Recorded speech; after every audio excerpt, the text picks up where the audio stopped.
जिस तरह से हम आज की अगर बात करें तो साबिक़ वज़ीर-ए-आज़म की जानिब से जिस तरह से आज बात की गई है कि उनसे किसी ने राबता भी नहीं किया है और मुज़ाकरात के हवाले से भी कोई बातचीत नहीं हुई। वो ये कहते हैं कि वो लिख कर देने के लिए तैयार हैं। तो क्या इसका जो इसके ताने-बाने हैं वो जो जिस तरह से पाकिस्तान तहरीक-ए-इंसाफ ने अभी अपना चेयरमैन मुंतखब किया है उसके साथ तो नहीं जुड़ते इंट्रा पार्टी इलेक्शंस के साथ भी? देखिए, जो इमरान खान की है, बुनियादी तौर पे तो उन्होंने उसकी तरदीद की है ना कि उनसे किसी ने बराह रास्त कोई मुज़ाकरात नहीं किए हैं। अच्छा, अभी बराह रास्त मुज़ाकरात की बात तो कहीं भी नहीं हो रही। ये ज़रूर हुआ है कि इमरान खान के कुछ साथी जो है, वो मुख्तलिफ लोगों से मिले हैं, इलेक्शन के हवाले से, लेवल प्लेइंग फील्ड के हवाले से।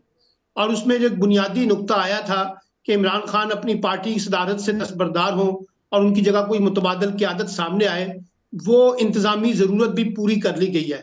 अब मुझे नहीं मालूम कि पीटीआई और एस्टैब्लिशमेंट या पीटीआई और गवर्नमेंट के दरमियान अगर कोई पसे पर्दा मुज़ाकरात चल रहे हैं, तो उसकी क्या नोयत है। लेकिन जो मुज़ाकरात की कहानी का एक बुनियादी नुक्ता है, वो तो यही है ना कि पीटीआई लेवल प्लेइंग फील्ड मांग रही है, यानी इलेक्शन में आज़ादाना बुनियादों पर उनको इंतखाबात में हिस्सा लेने का हक मिल सके। क्योंकि अभी तक तो इस वक़्त आपने जैसे बाकी सियासी जमातों का कहा है, पीटीआई की कोई बड़ी सियासी सरगर्मियाँ तो उस तरह अमली तौर पे शुरू नहीं हो सकी। कुछ खैबर पख्तूनख्वा के अंदर जो है वर्कर्स कन्वेंशन ज़रूर हो रहे हैं, लेकिन जो उनके पार्टी के जो असल उम्मीदवार हैं या उनकी जो मरकज़ी और सूबाई क़यादत है, वो तो अभी तक सामने नहीं आ सकी, रुपोश है। इस लिहाज से ये उनका मुतालबा हो सकता है और इसी मुतालबे के तहत ही इमरान खान साहब ने चीफ जस्टिस साहब को खत भी लिखा था।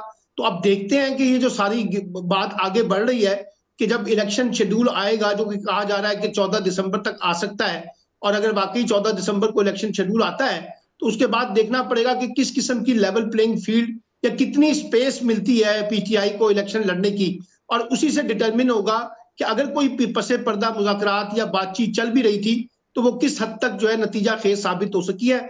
आज जिस वक़्त मैं आपसे बात कर रहा हूँ, बज़ाहिर तो ये लगता है कि पीटीआई के लिए ये इंतखाबात जो हैं, एक मुश्किल तरीन इंतखाबात होंगे और जिस तरह की वो स्पेस मांग रही है पॉलिटिकली इलेक्शन के हवाले से, शायद उनको वो स्पेस ना मिल सके। लेकिन मसला ये है कि बाकी जमातें भी अभी तक, जैसे आपने कहा, कि इंतखाबी मुहिम शुरू नहीं कर सकी और उसमें एक इबाहम जो है वो इलेक्शन कमीशन के हवाले से कि इलेक्शन कमीशन कब शेड्यूल जारी होता है, ताकि ये इबाहम खत्म हो और इलेक्शन हो। और आज ये जो कहा जा रहा है कि देखिए ना, आज भी इस्लामाबाद के सियासी हलकों में बहुत सी खबरें गर्दिश कर रही हैं कि जी इलेक्शन होंगे या नहीं होंगे। अब ये एम्बिग्युइटी तो उसी सूरत में खत्म होगी जब इलेक्शन का शेड्यूल जो है वो सामने आएगा। अब जब तक इलेक्शन का शेड्यूल नहीं आता, तो बहुत से लोग बहुत सी बातें कर सकते हैं, हम किसी को रोक तो नहीं सकते। लेकिन क्योंकि चीफ जस्टिस साहब ने या सुप्रीम कोर्ट ने इंश्योर किया हुआ है कि हर सूरत में 8 फरवरी को इंतखाबात होने हैं, तो मुझे नहीं लगता कि कोई चीज उसमें रुकावट पैदा होगी। अगर रुकावट पैदा होगी, तो फिर मामलात जो है वो शायद किसी और के हाथ में चले जाएंगे और फिर शायद सियासी कुव्वतों को वो कुछ नहीं मिल सकेगा। लेकिन मसला ये है कि इस वक़्त फजलुर रहमान साहब जो है, वो आज उनकी नवाज शरीफ साहब से मुलाकात हुई है।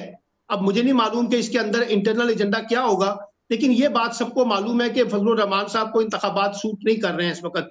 और जिस तरह से केपीके के गवर्नर ने जिस तरह से कुछ इलाकों के अंदर सिक्योरिटी रीजन बनाकर इंतखाबी मुहिम को रोकने की बात की है, 9 मई के वाकयात में मुलव्विस अफराद को इंतखाबी मुहिम ना चलाने की बात की है, और दहशतगर्दी को बुनियाद बनाकर जिस किस्म का बयानिया केपीके के गवर्नर बना रहे हैं, उससे इन डाउट्स को और ज्यादा तकवीत मिल रही है, जो इलेक्शन ना होने की बातें कर रहे हैं। लेकिन मुझे पूरी उम्मीद है कि इलेक्शन अपने वक्त पे होंगे, और अगर नहीं होते हैं तो पाकिस्तान एक और नए बड़े सियासी बुरहान का शिकार होगा।